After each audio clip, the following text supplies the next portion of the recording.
Okay. We are rolling, so we can just go into this.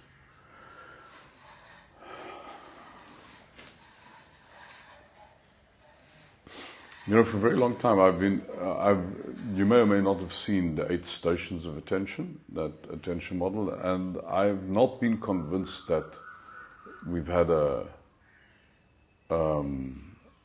useful sort of introduction to that. That the criteria, setting up the criteria, I've always found very challenging, and then, you know, sort of, and that kind of does leave a question hanging. So why? I mean, why this added complication of this? Why don't you just go to the intention stuff? And on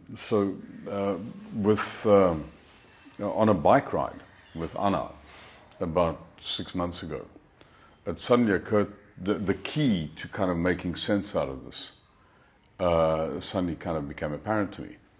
And that refers back to this issue of the window of perception, and I'd like us to draw it.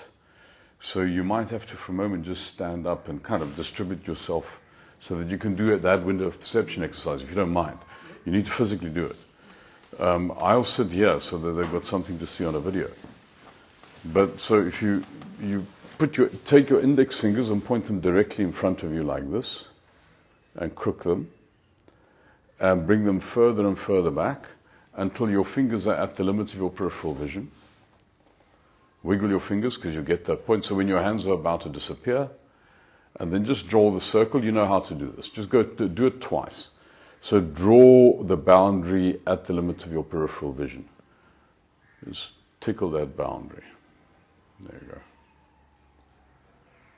And go back up once more. And it's just to anchor an experience that we will then keep on referring to throughout the rest of this conversation. Brilliant. Thank you. You can sit down again. So what we've got here is we've now described the kind of the fundamental binary opposite that our attention works on. This this window, if you like, is the dividing line between 2 places. You can describe these 2 places as the there of perception, and you can describe, and the opposite of that would be the here of perception. Now, we have various ways of referring to this distinction that is consistent with the there of perception and the here of perception. And each one of these ways of referring to this difference actually has quite a dramatic effect with regard to your life experience. One way of describing the difference between the there of perception and the here of perception is to refer to the distinction between the self and the other. The self is what I feel is the here of perception, and the other is the there of perception. Now, there are implications to describing the difference between the here of perception and the there of perception is consistent with the distinction between the self and the other. Because the word other is misleading. Because there's not a singularity to other. It's by definition a multiplicity. It's self and others. And as soon as you describe the here of perception as a self, therefore, and the there of perception is populated by others, what would be the implication intuitively of that difference? What do you think? There's only one of me and there's so many of them. That's an unnerving insight. You know? Separate. So I beg your pardon? The separation. Well, separation and threat. Yeah. Fundamental threat. Because it's the basic logic of the one faced by the many. You know? So there's This way of framing the distinction between the there of perception and the here of perception produces an experience of disquiet. And it's a deep disquiet, you know. Also, the self is definitely an object. It is a thing, you know. The self is, for most people, the self, if you say, what are you talking about, self? You say, myself. So, in other words, it is consistent with personhood. Now, if let's consider your personhood. If I were to ask you to describe your personhood in your terms of yourself, what would you say?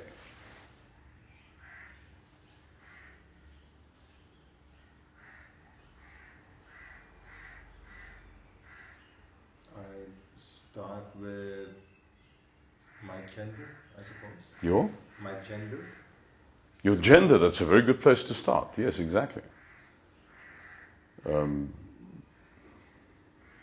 What else? And in fact, what else? That could be a list as long as your arm.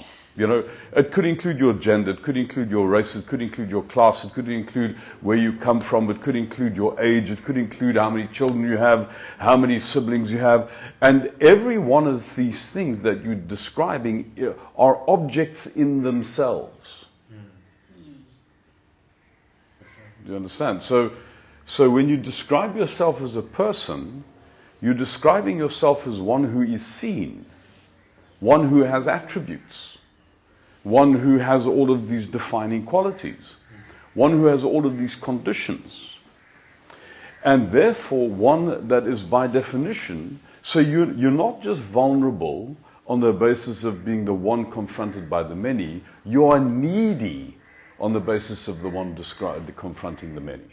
Because when you describe yourself as a person, you describe yourself by a set of conditions. Those set of conditions then are consistent with your conditional motive. If you're a man, you require a woman. You know, you are pursuing. You know, if you've got children, you require to provide. There's all of this, and all of those things actually get you sucked into the outward, into the there of perception, because those aren't things that you can. Every one of those things that you require from other than you, which basically it pulls you into the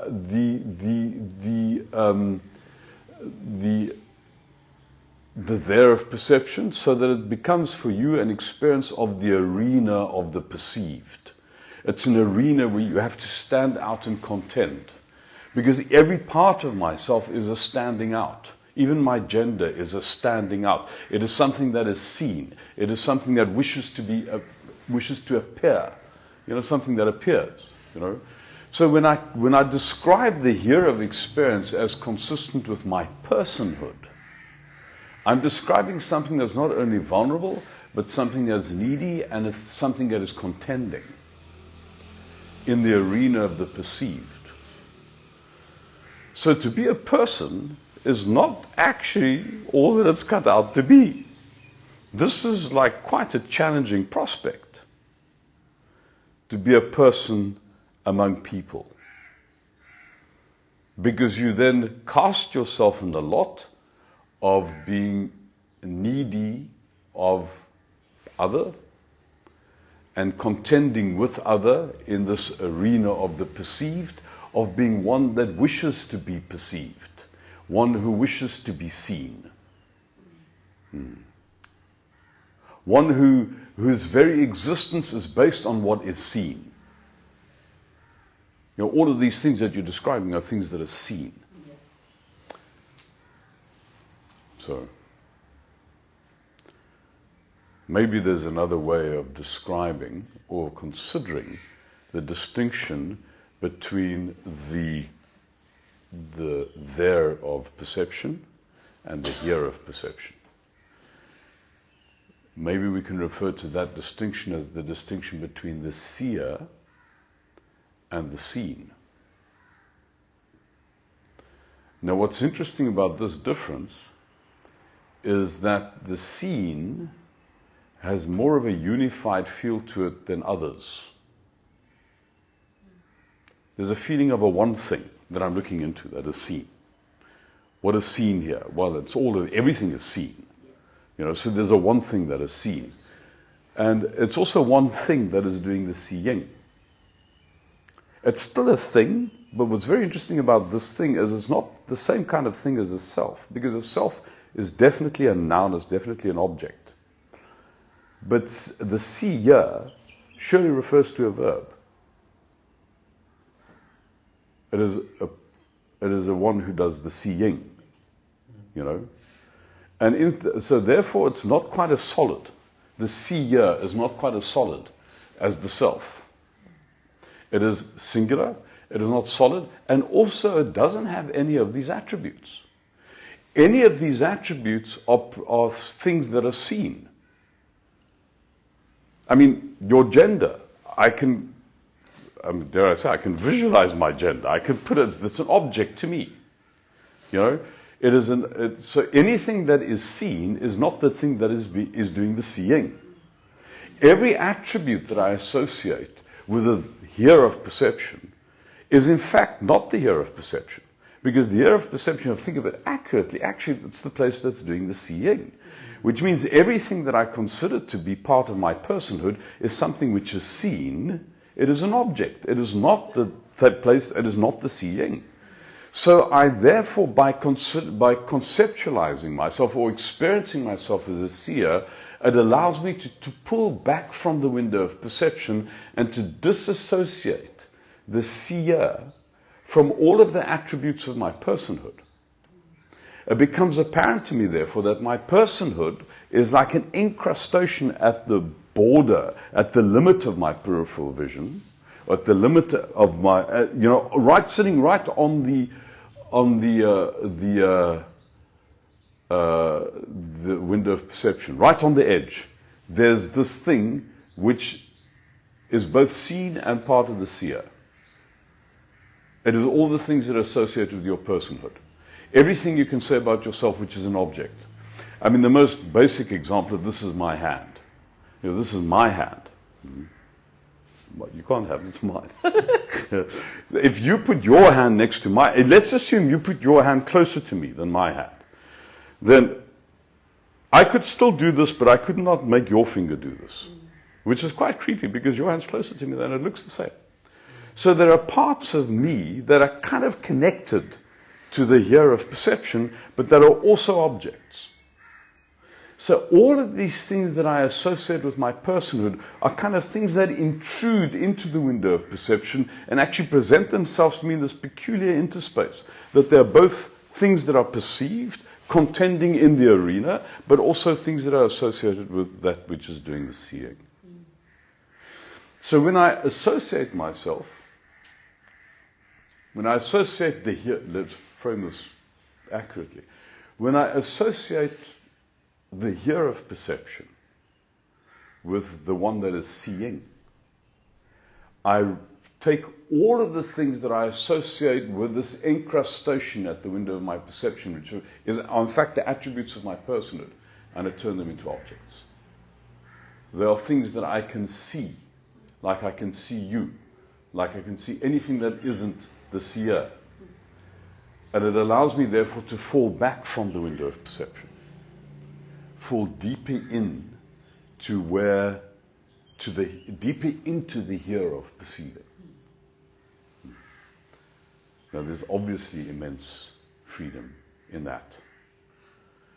The first thing that you are relieved from is this deep and unnerving problem of being the one faced by the many, which is the problem that you faced with when you're a self. The second thing that you're relieved from are all the conditions that you require for happiness, because it is the limitation defined by your personhood, which produces your neediness and your condition. You're liberated from that. instantly. Because you're no longer, it's like, if thirst was a phenomenon in your field of vision, like any other phenomenon, like the table. I don't have to have an opinion about this table, or in fact, respond to it at all, Which means I don't have to have an opinion about my thirst or respond to it at all. It is a phenomenon like any other phenomenon. It ceases to have its dominating effect on my consciousness. It ceases to produce the requirement to contend. Yes. I can now choose. That's probably one of the blessings of fasting, actually. Fasting forces you to become a seer, because otherwise you suffer the hunger and you suffer the thirst. Until you've turned the hunger and the thirst into a stimulus, equal to any other stimulus just out there, then I choose or do not choose to respond to, then that thing dominates me and forces me to contend. So is it when you're truly exercising your free will?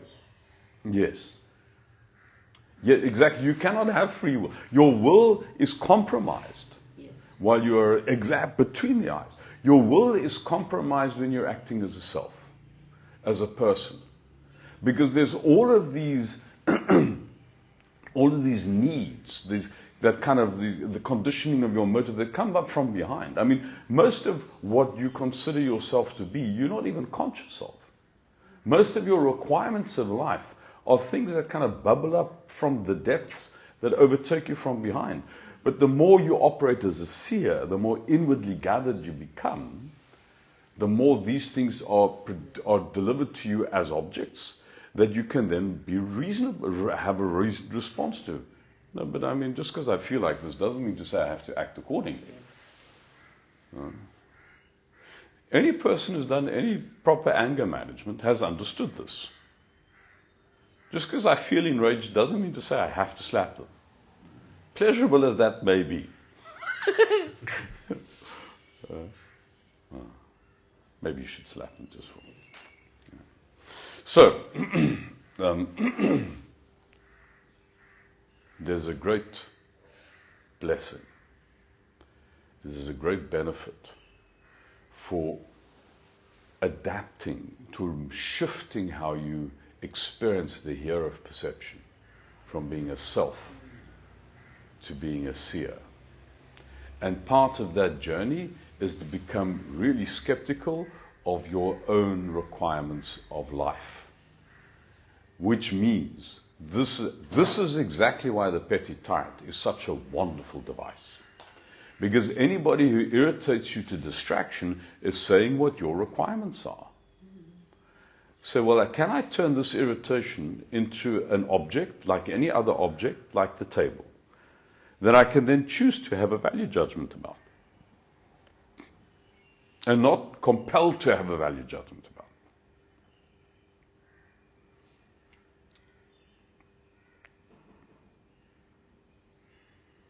So, our growth is coterminous with a move from being a self to being a seer. And by being a seer, by moving from being a self to being a seer, the benefits that come from that are, in the first instance, you are no longer contending, because you're one faced with one. You're not one faced with many. You are liberated from your own neediness, because you recognize that anything that presents itself as a need is an object like any other object that you actually have a choice about. That doesn't mean to say you don't satisfy. Occasionally it's useful to drink, I think. But it loses its compulsive feel about it. I think actually, sorry to say this, but I think smoking is wonderful for this. Stopping smoking is a wonderful exercise in becoming a seer. Because you look at the need for the cigarette like a stimulus, like any other stimulus. And you decide on whether this thing is going to compel you or not.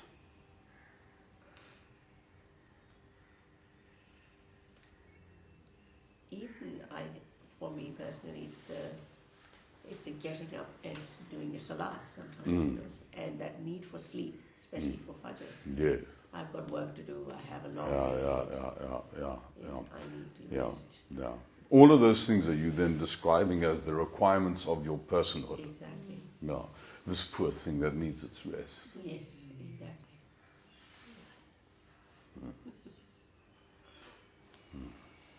And that's also another thing I think is true about identifying the year of perception as a person, is that you are then, by definition, casting the experience of the year of being a person in victimhood. It's all of these things you have to do. And all of these things, and it's very complex. It's in being me. And all these things I've got to manage. It's very sad. Yes.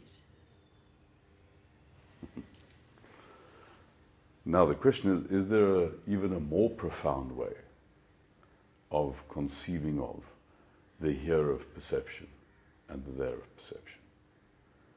Conceiving of the distinction between what's on this side of the window of perception and what's on that side of the window of perception. And I think there is. The first thing that becomes apparent is that becoming a seer is become familiar with the sense of the cone of perception. And what I mean by the cone of perception, you might be able to do this, I don't know, just go just stick your arms out at the limit of your peripheral vision, but try not to injure somebody. If you move forward and back, do both, yeah, you do both. So just move until you get your hands at the limit of your peripheral vision. Once you're there, you can do it at the high also, it doesn't matter. Once it's at that limit, stop, hold your hands there and then look to the right and look to the left. Now, are your hands sticking out directly from your shoulders or they're slightly forward? Forward. They're slightly forward. That's very significant. You can stop. That's very significant because it means you're not. You see, if you think of it as flat, then the window of perception as an idiom works because it's like a pane, but it's not quite like that. It's kind of like this, which means I'm sort of looking into a funnel. So if I'm close to the window, it appears like it's flat. But when I go back, I sense, no, but there's things. This thing that is doing the seeing is a bit fluffier than just what's contained in this. There's like a funnel that I'm looking into, So, and once you get that you allow yourself just to sit and feel that for a moment. Feel that it's almost like the here of perception bleeds a little bit into the corners here. And the corners all round. They're kind of all around, even down at the bottom here.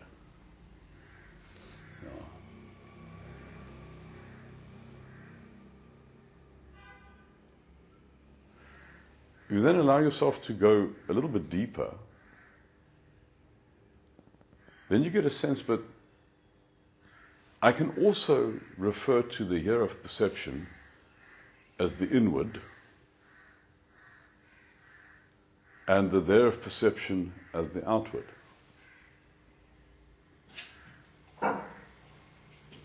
Now, how's the inward different how's conceptualizing of the here of perception as the inward different from conceptualizing the here of perception as the seer?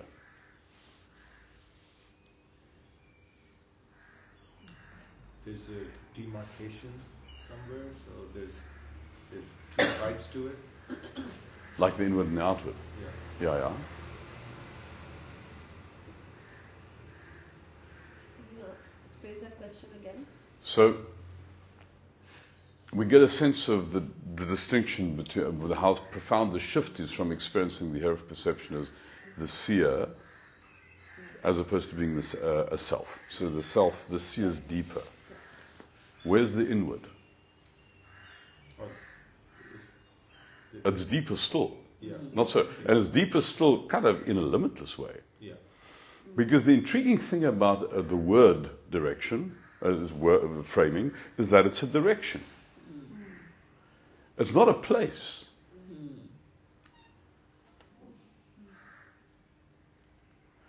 How far can you, if nothing ever impeded you, how far can you travel in that direction?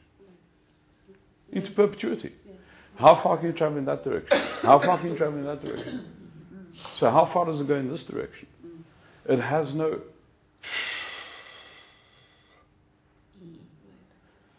Whereas the seer still has some sense of there's something corporeal here. There is still one who's doing the seeing, the seer. There's like a direction has no... It is just fathomless. So cultivating the experience of the here of perception as being just the inward is now the baby shoes have come off. Now you're playing kind of grown-up stuff, you know. Because this is an even more profound. You see, there's almost like a balance when the seer and the seen. Whereas when you go into the depth of inward, of the here of perception being just this fathomlessness, and you get this sense that okay, there's this fathomlessness that's sort of looking in, and when I look, actually, it's not. This is like a cone, and the cone isn't just going this direction. Obviously, it's a cone; it goes in every direction. And there's this spaciousness, and there's what's over here, just over here, you know, just what's over here. It's actually the same spaciousness. And what's over there is the same spaciousness. And what's over here is the same spaciousness. And what's on the other side of what I'm looking at is the same spaciousness. So to allow yourself to fully sink into the profundity of your own inwardness means to have an experience that whatever you're looking at is contained in a bubble that is in the embrace of that which is doing the seeing.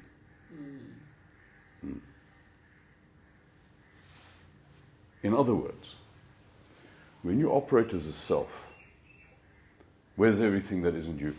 Where's the other? It's all, you know, you're encapsulated by the world. That sense of it, you're also there are many that this is a deeply threatening way of being. You know, it's big and you're small. The self is encapsulated by the totality of the other. When you're operating as an inward, the outward is encapsulated by the totality of the inward. Everything that you perceive is experienced to be inside you, contained as if it is in a bubble. That when you look at the furthest horizon, you recognize the thing that is doing the seeing is on the other side of that horizon.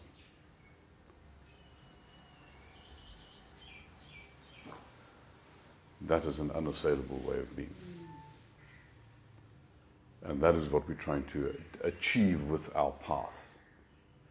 And in each phrase of it, there's a dying, there's a giving up, there's a sacrifice. I sacrifice being a person. I sacrifice the conditionality of my personhood to operate from a place of being a seer.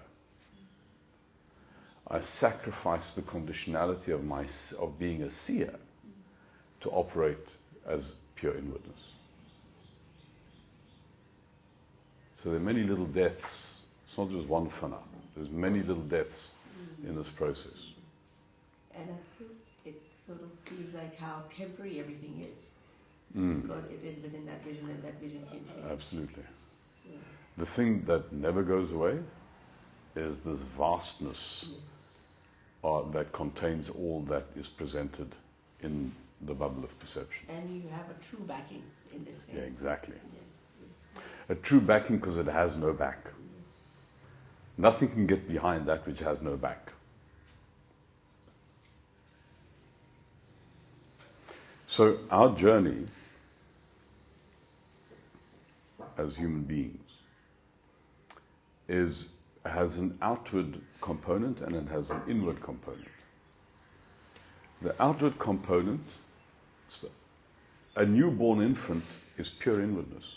You can see that because they can't make sense of what's being presented in the window of perception. You can run your finger across their vision and they won't trace the finger. Like soup, you know. That's very short, by the way, that period, but it's there. The first couple of weeks, they are perfectly sort of just metabolizing tissue with a sort of somewhat bemused look into the world out there. We are drawn into operating as selves. First of all, by becoming seers, because the first thing that happens to the infant is they start to recognize that there's this very peculiar interspace between the here of perception and the there of perception that is somehow connected with the here of perception. I can do things with this. I can, I've watched Hassan the other day could be completely entranced with his own foot. You know, he grabbed this thing, looked at it, bit it, sucked it, like really investigated this, and you can see that this is amazing because I can feel what's going on here. But you know, it's like that's there and that's part of here. But this is like so we in toddlerhood, from late infancy into toddlerhood and early childhood, we are busy discovering that we are a self. That there is something which is associated with this end of perception, which is also at that end of perception. Something that is also seen. Something that is also perceived. And then, as we go into child, we think that is this end of perception. The thing that is seen is this end of perception. I have a self. You know, insist on my dignity. I want a place in the world. I kind of like... And sort of the full-blown kind of horror show of that is adolescence. We kind of like, it's like this is completely forgotten. It's all how you appear. That's all what it's about, you know. I am what I appear to be. But then you go through, and that's very useful because that's what makes you a useful citizen, clearly. You know, why would anybody go to work if they didn't kind of make you feel that you had to? But I certainly wouldn't. That is what makes us useful to others. That kind of being defined and have been compromised, being made needy. But then you have where basically most of us are at this point in your lives, this wonderful condition called the midlife crisis, where you realize, but you know, I have been such a good person, and they've exhausted me. And I'm miserable. And I'm so unbelievably stressed, and they don't seem to care.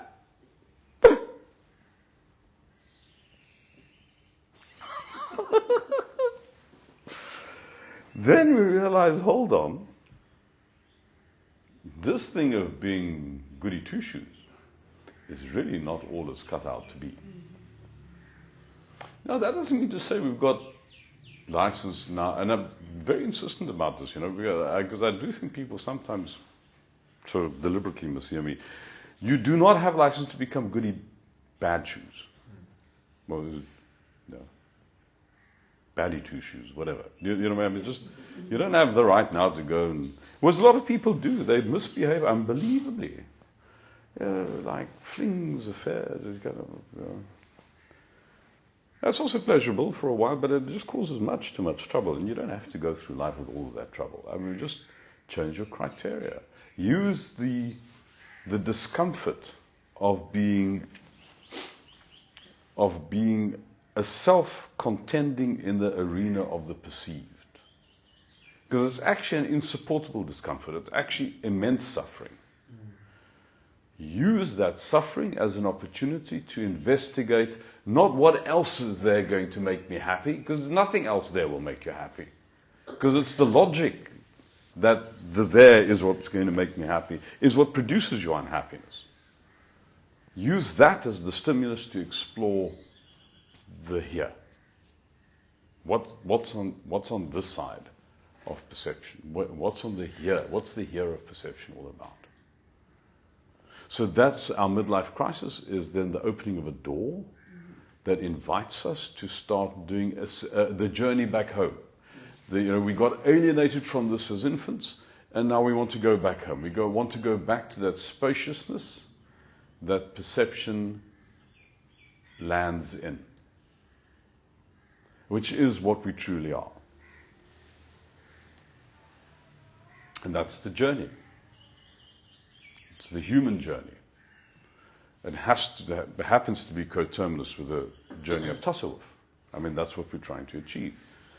But it is the deepest human story.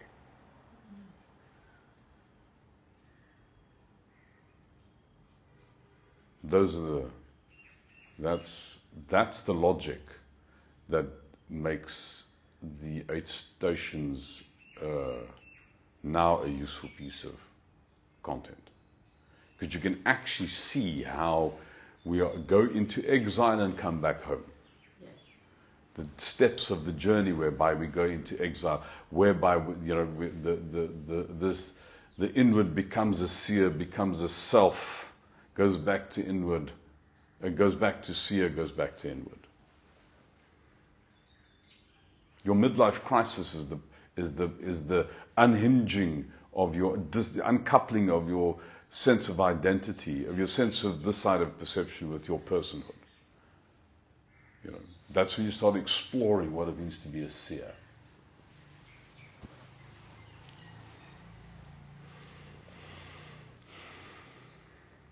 And I don't know what else to say. I think I've said it all. I took quicker than I thought. The floor is open for questions then, Sheikh Sam. Sorry? The floor is open for questions then. Yes, of course.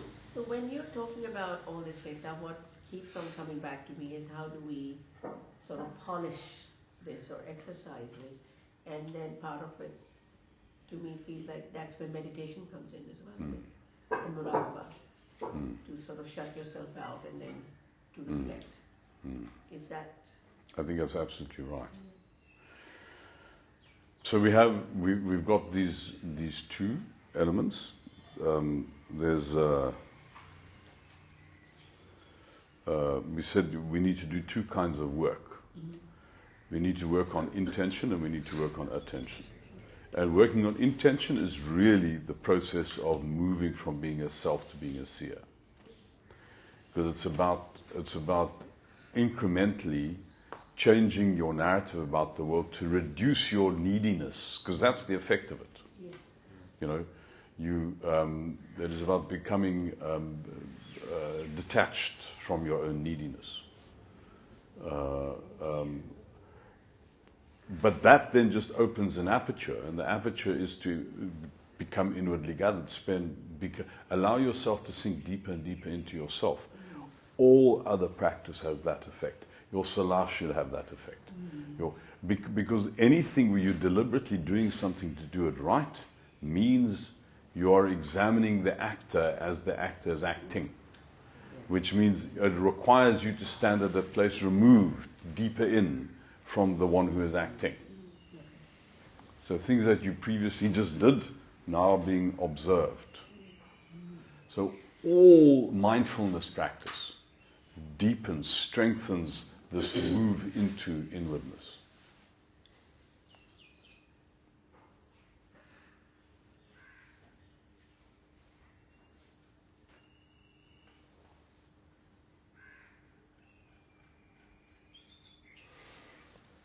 That's quite liberating. I beg your pardon? I said that's quite liberating.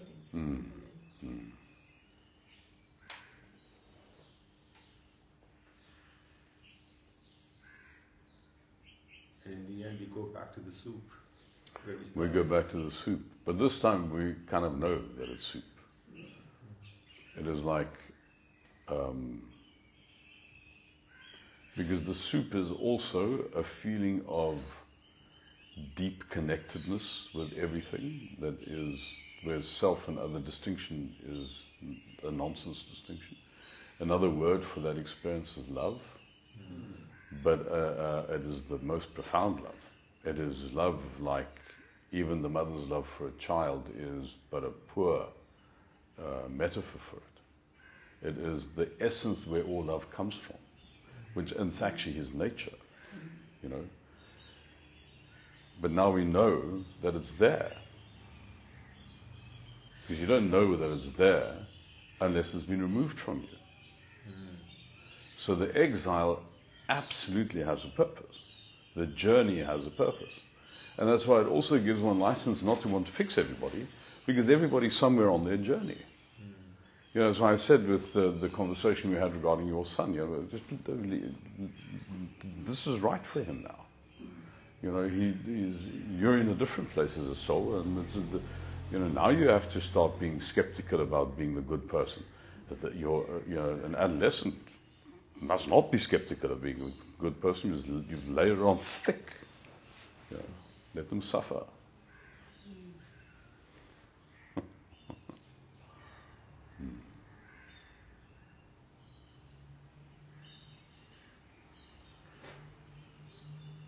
So this is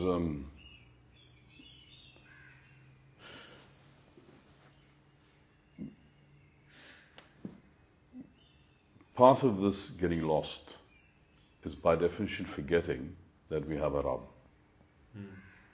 Because getting lost means being conditioned, means feeling needy, means feeling inadequate, means requiring myself to start doing stuff, you know, to earn my good fortune. He sent us here to this place of exile, where we will forget that we have a Rabb. Why? So we discover him. So we can remember that we have a Rabb. And that's why every time you have this insight, it's like deeply moving. To remember you have a Rabb. Because this is such an awful place, this, from one point of view. It is the place of the absence of that. You know, so it has a role. He said he was a hidden treasure that wished to be known. For it to be, how can it be known if it's not, if you aren't separated from it, you know, if you aren't. So the lostness has a role.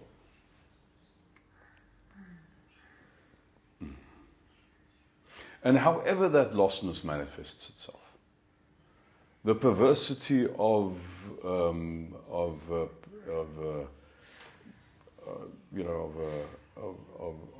immensely cruel person, the insatiable greed of an arch capitalist, the kind of all the beings that we consider to be deeply despicable. What they manifest is just another variant of the same disease that you have, because it's a variant of lostness. They're the same as you. They're not different from you. But they're struggling with that problem of being the one faced with the many, having to contend in this arena of the perceived. It has gotten themselves really confused and really lost. Which means it doesn't matter how perverse somebody is in your view. The appropriate way of dealing with any human being alive. And that doesn't mean to say blessing them and allowing them to get away with murder.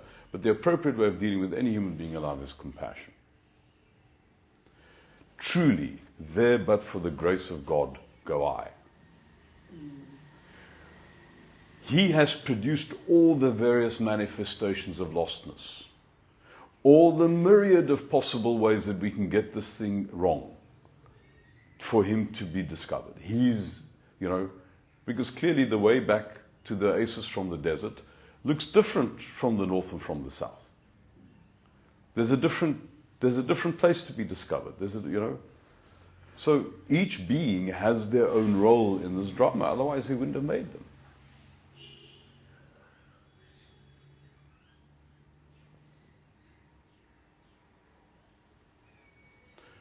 Which means that every human being's life story is truly significant. It is truly the purpose of all creation. It is him using that as a way to explore, to be known, for him to be known. Which means we have another way of, another benefit of the liberation of operating as an inward. You no longer have to have an opinion about anybody.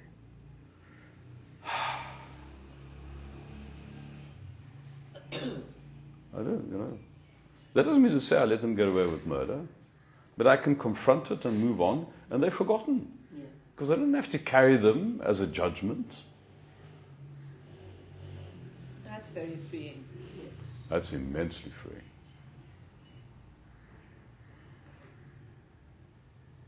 It also addresses that question that you had about doubt. Am I right? Am I wrong? Well, actually, my confusion is his product.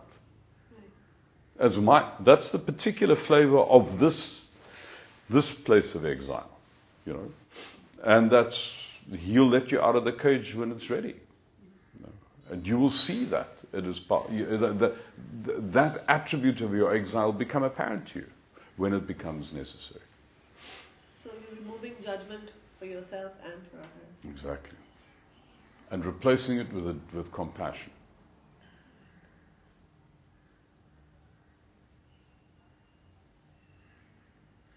And it's interesting because that compassion and that freeing of the judgment gives you the courage as well at the same time. Exactly. Very interesting. Exactly, because you know now, you're not doing this to demean. Yes. You're not doing this to put down. This is the uplifting.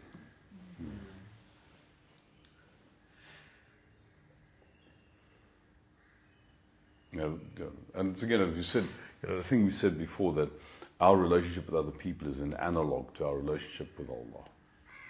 And we know when somebody confronts out of a sense of kindness and love. And we know when somebody confronts out of a sense of superiority and putting you down. It does that. They can use, both people can use exactly the same words, exactly the same gestures, and you feel it. It's not a behavioral thing.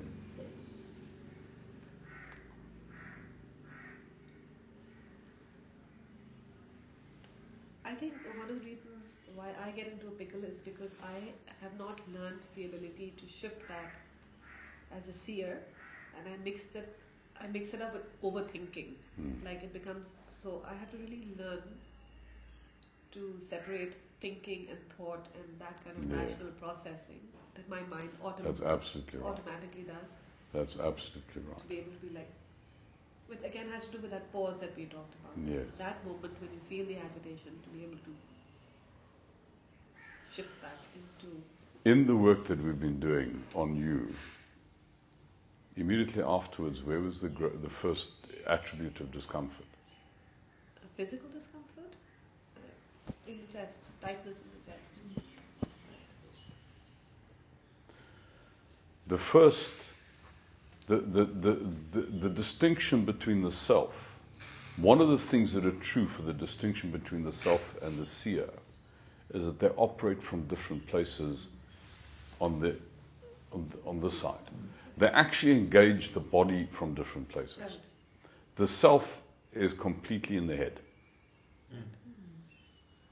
The self it's that thing of predatory attention we spoke about. His need is trying to get stuff from this completely in the head.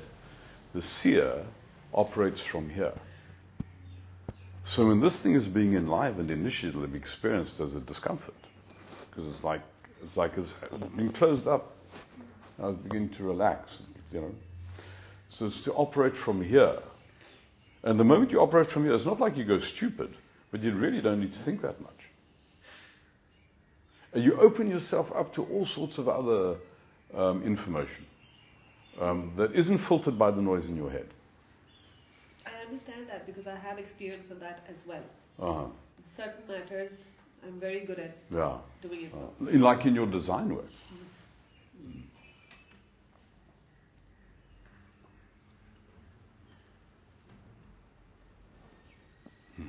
So, just, sort of piggyback on that. So when something does go wrong, say in your work life or in a relationship, the first thing that happens, or if somebody's giving you a very hard time, the first thing that happens is, personally for me, it all tightens up here.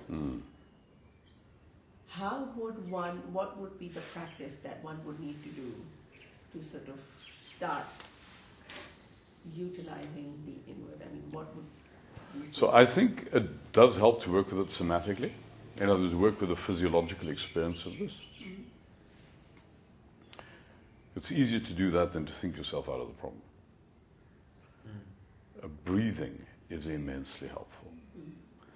And the Wim Hof breathing that I've been trying to convince you to do, you will start breathing better when you start doing that. But really any deliberate working with breath, to breathe deeply, because the moment you do that, it loosens the constriction. I mean, it's the key thing that gets interfered with when we are fearful is our breath. So I mean, there's what is it, 2-4-8 kind of. I mean, there's all sorts of techniques that you can experiment for yourself. But breathe, even if you just deliberately breathe deeply. It has got a special term for it, but which I don't know. But I like to think of it as double clutch breathing. So you breathe in deeply and then you take an extra sip.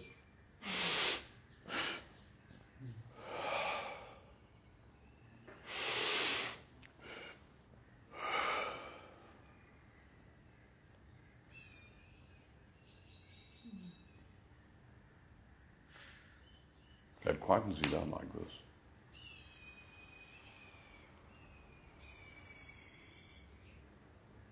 You even do that before you do any inner work, like you do your salah 3 times before you start.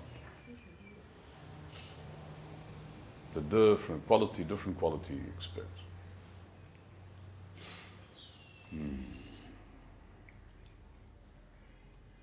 So Sheikh Sahab, I've noticed that with these exercises, it helps improve our interactions with people who you might have previously considered as petty tyrants, and now your relationship over time has changed quite a bit because of how you're transforming on the inside. But some petty tyrants are very stubborn, persistent. They're very persistent, and it's really hard to get away from thinking in the way where you say to yourself, I know exactly why that person is doing this. I know them so well. I know what's going on in their head. And therefore, of course, you're judging them. And because of that, you're responding in the same way that you would have done before. And then you get frustrated with yourself. You think, why have I not taken that step forward? Why haven't I not improved in this relationship? I thought I was getting better, but it's like a snakes and ladders game. I've just been swallowed up by the snake and I've slid down. But you'll never slide down to the same level that you were before. It feels like it. It doesn't. In the moment. It isn't like that. I mean, it feels like it, but it's not like that. You regain your composure a bit more quickly. You can maintain the composure a bit longer.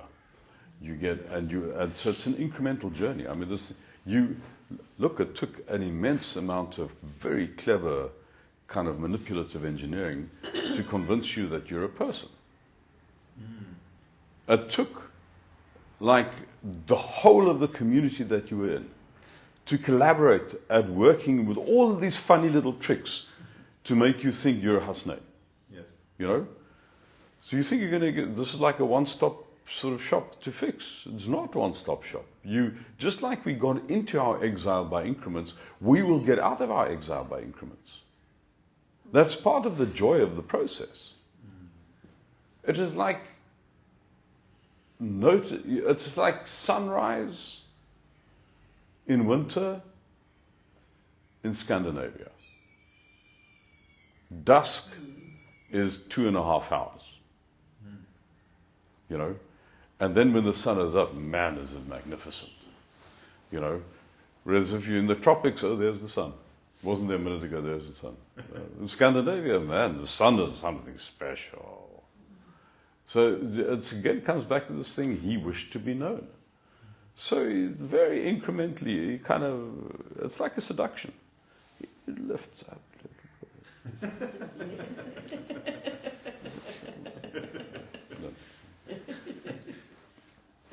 Very gradual. Very good. And then, I mean, what is gained is truly gained. It's truly deeply cemented in. You know, it's like. So then, eventually, when you look at this person, you know what's going on in their head, and you have deep compassion for it. And it is like wonderful theatre. You know, it is like you don't even particularly want it to change because it's so entertaining.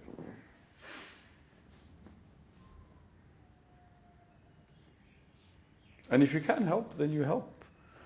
And if your help is not required, then please be my guest. I'd like to watch you suffering a bit further. Right.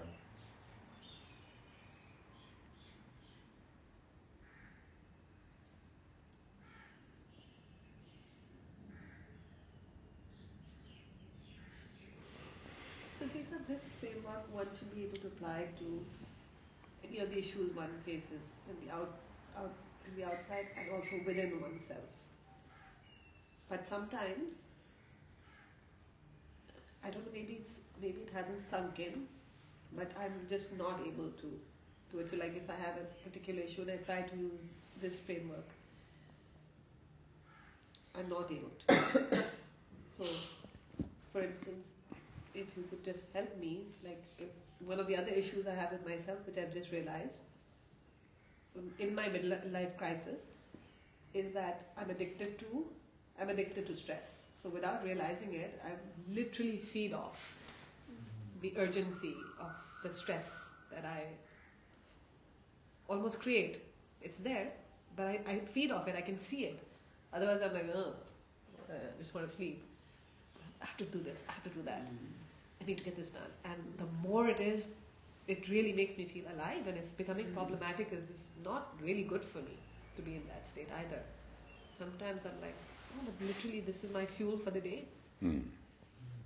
Now how do I use this framework to address this issue? Or do I not see it as a problem? But haven't you just answered yourself?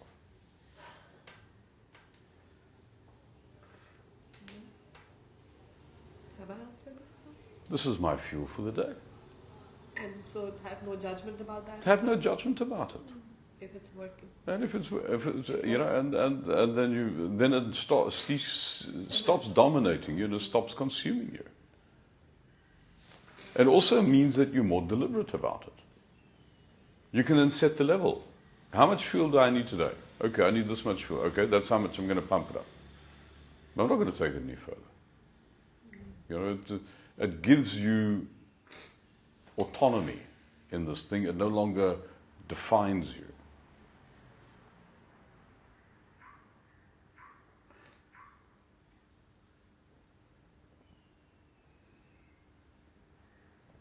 So maybe that which you think is a problem is actually a solution.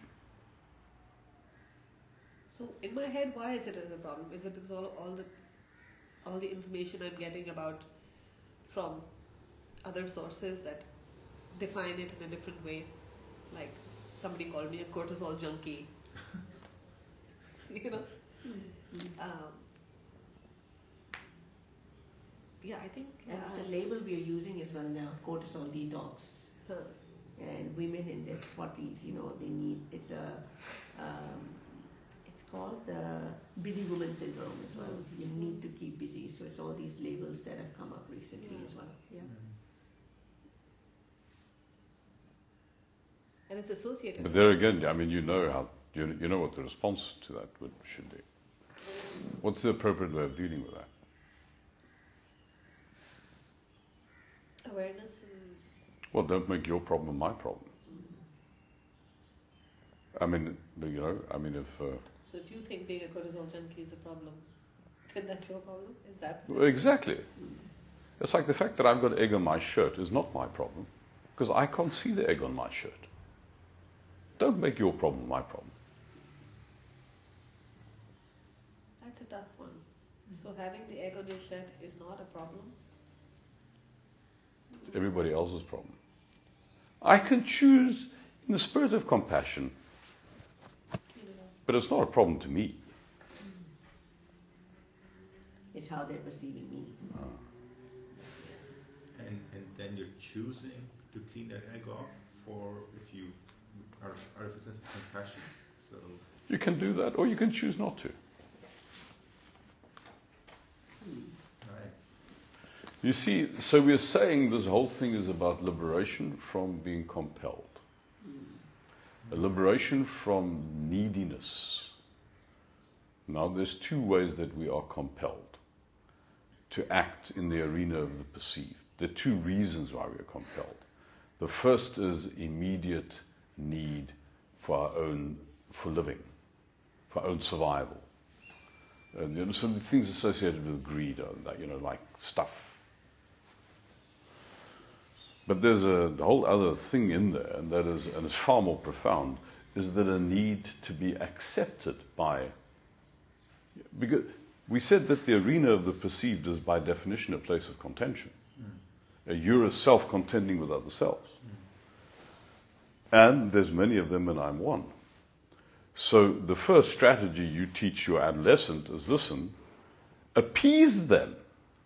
Yeah. Yes. You know?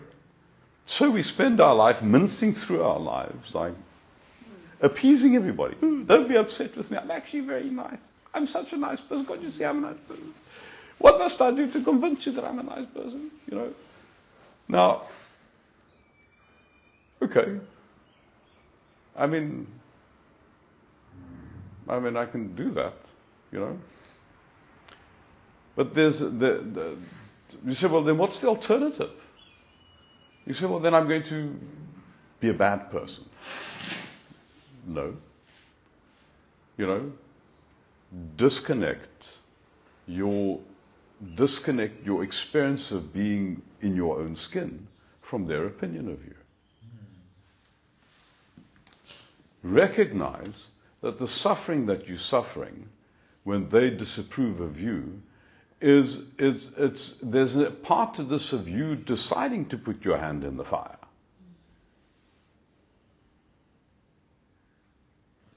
Isn't the other also supposed to be a mirror? To what extent? Yes, exactly. That's a very good mirror. It's a very good mirror, but it's not operating like you think it is. That it's a mirror that keeps on. When you engage the other with conditional motive, they will burn you.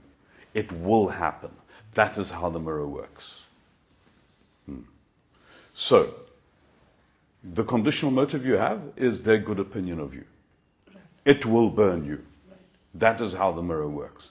And until you stop engaging them with the desire to appease them, they will continue burning you.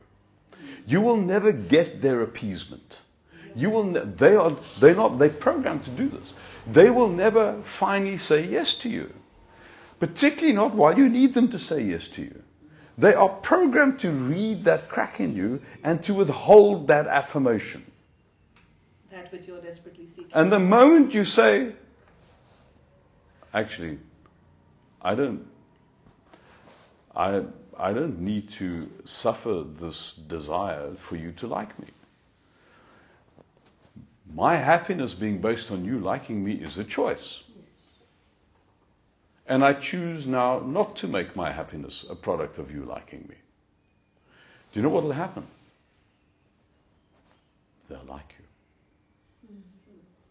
That is the most, it is like when you forego the outcome you're trying to manage, it comes to you. When you pursue the outcome, it recedes from you. It is that logic that is the more control you impose, the less control you have. That's the root of this matter.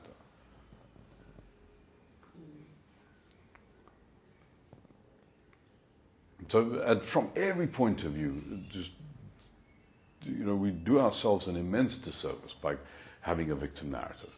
It can just you cannot blame somebody for beating you with cudgels you are putting in their hands. Cutters. Cudgels, like whips. Particularly when you put the whip in their hands and you bend over and you give them your backside. And then afterwards you're surprised, but they hurt me. Well,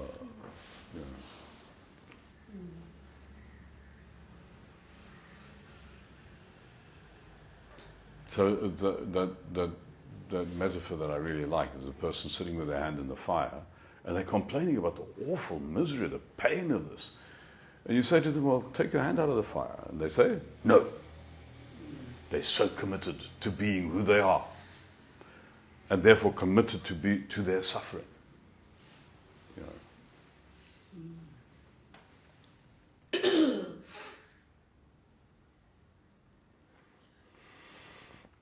And this is one of those insights that, again, for most of us, maybe there's one person who has the equivalent of a near-death experience, they get sort of axed or something hits them, they've seared all in one. But that's not most of our story. Most of our story is we come out of this thing by increments. It's a thing of practice. The first practice, and you see you're already partly down the way because you now recognize, I need the agitation. I produce the agitation. I'm sure 10 years ago, 5 years ago, you would not have had that insight. You would just have suffered the agitation. That's already a massive growth. To notice that because now the agitation is a phenomenon. It's an object. It's not something that just comes up from behind you and occupies your life. It's also one thing, it's something that's a fantastic rifat, because you're also now in the position of becoming more deliberate about it. You can now start saying, but how much of this anxiety juice do I need to have a good day today, have a productive day today? Well, that's the amount of anxiety juice I'm going to put in the cup. Phew, that's freedom, man. What freedom? You're asking me what freedom? Yeah, that is immense freedom, is what I'm saying.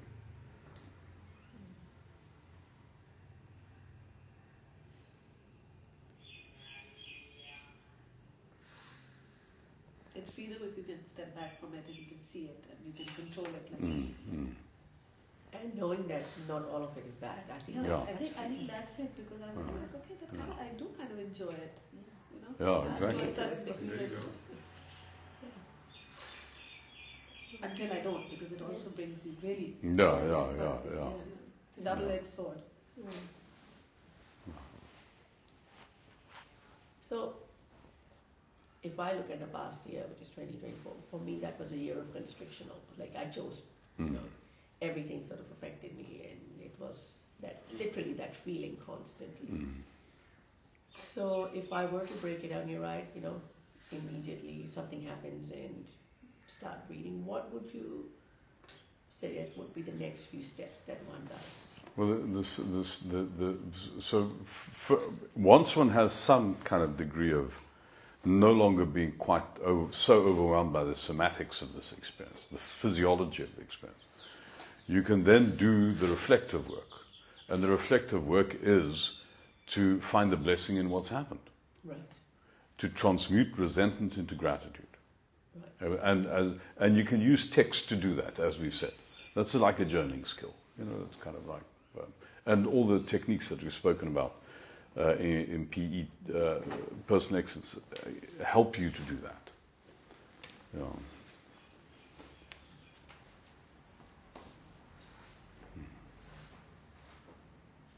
And with something that's truly important, useful to you, it's not going to be a one-stop fix. It'll be an iterative thing. It'll require sometimes maybe kind of months, years of processing to finally get out of the tyranny of this.